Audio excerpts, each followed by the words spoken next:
తాను ఎన్నికల సమయంలో మాత్రమే కనిపించే నాయకుడిని కాను, ప్రజల సమస్యలు వినటానికి, వారి కష్టాల్లో తోడుండేందుకు నిరంతరం అందుబాటులో ఉండే సేవకుడిని అని ఎంపీ లావు శ్రీకృష్ణదేవరాయలు స్పష్టం చేశారు.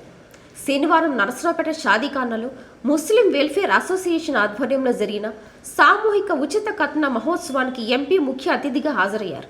స్థానిక ఎమ్మెల్యే చదల్వాడ అరవింద్ బాబుతో కలిసి ఈ కార్యక్రమంలో పాల్గొన్న ఎంపీ ముస్లిం సోదరులను ఉద్దేశించి ప్రసంగించారు. ముస్లిం సోదరులు కోరిన విధంగా సద్భావన భవనాన్ని పూర్తి స్థాయిలో అభివృద్ధి చేస్తామని ఎంపీ హామీ ఇచ్చారు. అలాగే ఆటోనగర్ అభివృద్ధి కోసం కేవలం షెడ్లకే పరిమితం కాకుండా కేంద్ర ప్రభుత్వ సబ్సిడీతో లేటెస్ట్ మెషినరీతో కూడిన కామన్ ఫెసిలిటీ సెంటర్ను ఏర్పాటు చేస్తామన్నారు.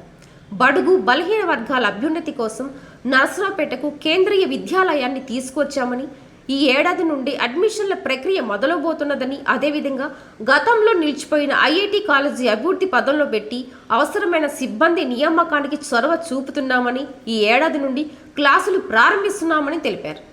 నియోజకవర్గంలో ముస్లిం జనాభా అవసరాల దృష్ట్యా 6 నుంచి 7 కమ్యూనిటీ హాల్స్ నిర్మించడానికి సిద్ధంగా ఉన్నామని, ముస్లిం సోదరులు అందుకు కావలసిన స్థలం సిద్ధం చేసుకోవాలని తెలిపారు.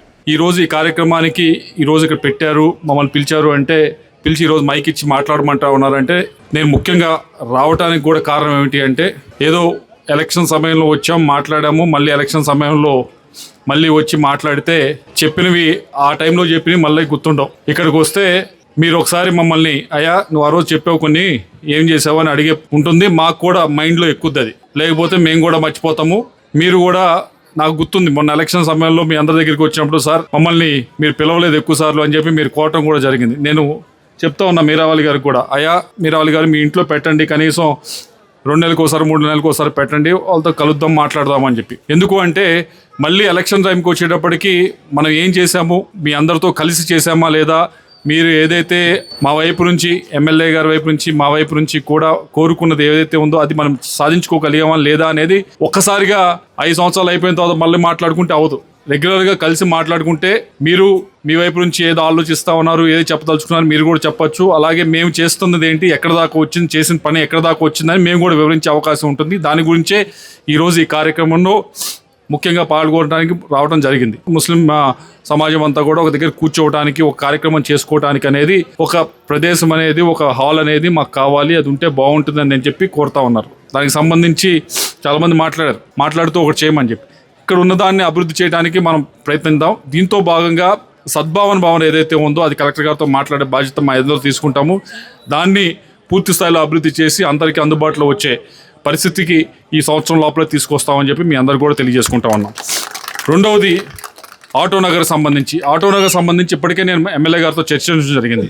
ఆటోనగర్ మామూలు ఇదివరకు ఇట్లాగా ఆటోనగర్ అంటే ఏదో ఒక షెడ్ వేసి ఇచ్చేస్తే ఉపయోగం లేదు, దాంతో ఏదో ఒక 4-5 షెడ్లు వేసి మీరు వచ్చి పని చేసుకోండి అని.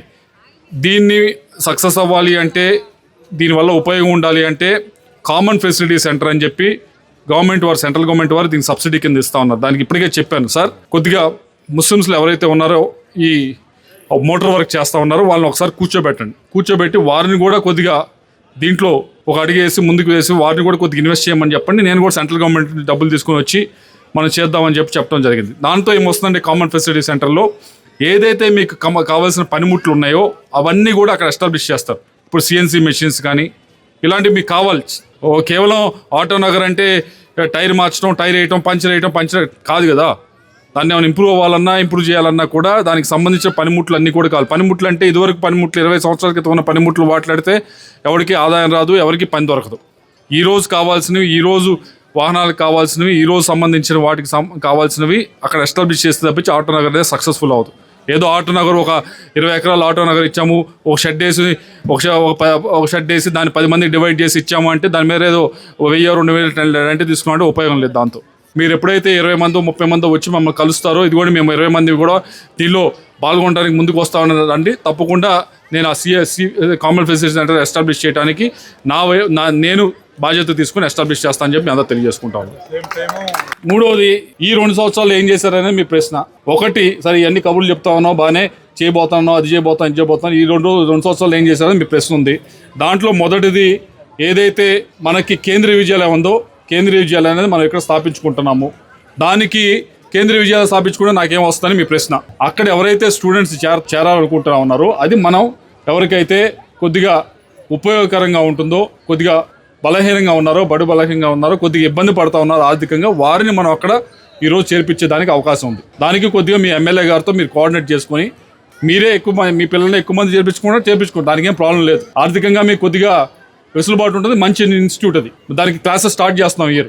ముందు టెంపరీ క్యాంపస్లో స్టార్ట్ చేస్తాం. మళ్ళీ ఇది ఒక క్లారిటీ ఇవ్వాలి మీ అందరికీ కూడా. మీరు అందరూ అనుకుంటా ఉన్నారు ఇప్పుడు మొలకలూరులో ఏదైతే గర్ల్స్ హాస్టల్లో పెడతా ఉన్నా అదే పర్మనెంట్ క్యాంపస్ కాదు. అది పర్మనెంట్ క్యాంపస్ కాదు. మళ్ళీ చెప్తా ఉన్నా, అది టెంపరీ క్యాంపస్ మాత్రమే. అక్కడ టెంపరీగా క్లాసెస్ స్టార్ట్ అవుతాయి. దాని తర్వాత పర్మనెంట్గా క్యాంపస్ కట్టడానికి ఇప్పటికే ల్యాండ్ కూడా చూసాము. ల్యాండ్ కూడా ఇవ్వడం జరిగింది. పర్మనెంట్ క్యాంపస్ కూడా 3 సంవత్సరాలు కడతారు, అక్కడ మారుతారు. ఇది టెంపరీగా బిల్డింగ్ కావాలి కాబట్టి అది ఇచ్చామంతే. దాన్ని మళ్ళీ వేరువేరుగా ఆలోచించి దాన్ని మిస్కమ్యూనికేట్ చేయమాకండి. అయితే దానిలో విద్యార్థులు ఎవరైతే చేర్పించుకోవాలనుకుంటా ఉన్నారో మీరు కొద్దిగా ఎమ్మెల్యే గారితో కోఆర్డినేట్ చేసుకుని నాకు ఆ లిస్టు పంపిస్తే నేను వాళ్ళ కేంద్రీయ విద్యాలయాలు చెప్తా, అయ్యా వీళ్ళు కొద్దిగా ఆర్థికంగా ఇబ్బంది పడతాను కానీ బాగా చదువుకునే వాళ్ళు ఉన్నారు, వీళ్ళని మనం చదివిద్దాము కేంద్రీయ విద్యాలయం అంటే తప్పకుండా చేర్పిస్తారు. ఇక్కడ ఉన్నారు చాలా మంది పిల్లలు ఈరోజు వచ్చారు. వీళ్ళందరికీ అవకాశం ఉంది ఇప్పుడు కేంద్రీయ విద్యాలయాలు చేర్చడానికి.